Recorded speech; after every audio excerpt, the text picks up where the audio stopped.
Greetings and welcome to the Poli-Podcast. My name is Ian. And I'm Michael. And today we're going to dive into a topic that's widely known, but not often exposed.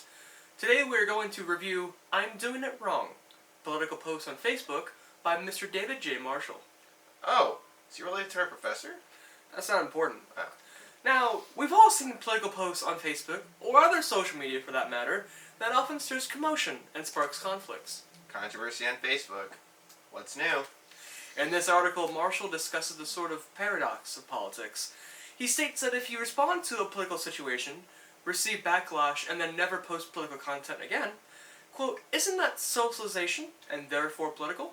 Well, before we dive into this, let's define socialization. It's a form of blending in.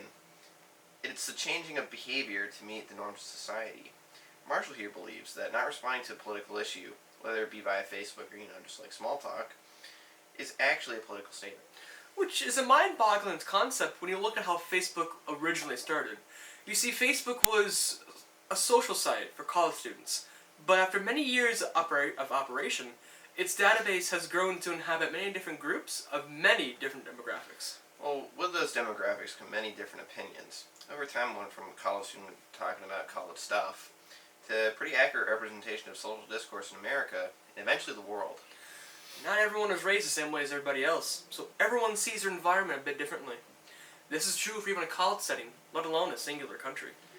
While I do feel that it is a representation of the world around us, it's also changed how we engage with other people.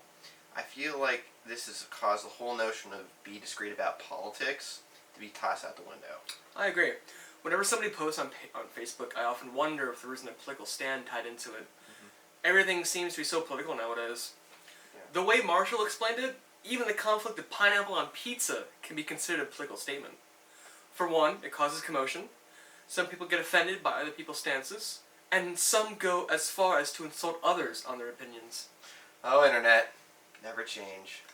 Even those who choose not to post anything political are themselves making a political statement.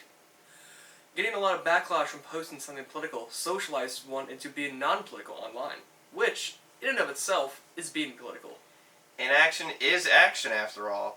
Who gets to determine which way of behaving is more appropriate? Maybe instead of worrying if you're being too political, just be yourself. Everything's political anyway, so what does it matter?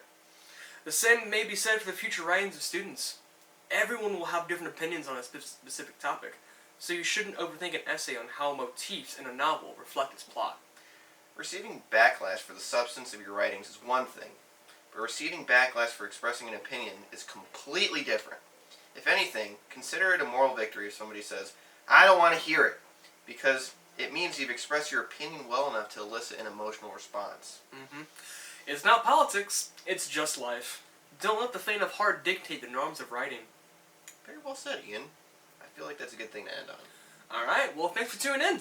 Come see us next time where we discuss dogs and authoritarian world leaders. As always, I'm Ian. And I'm Michael. We'll see you next time.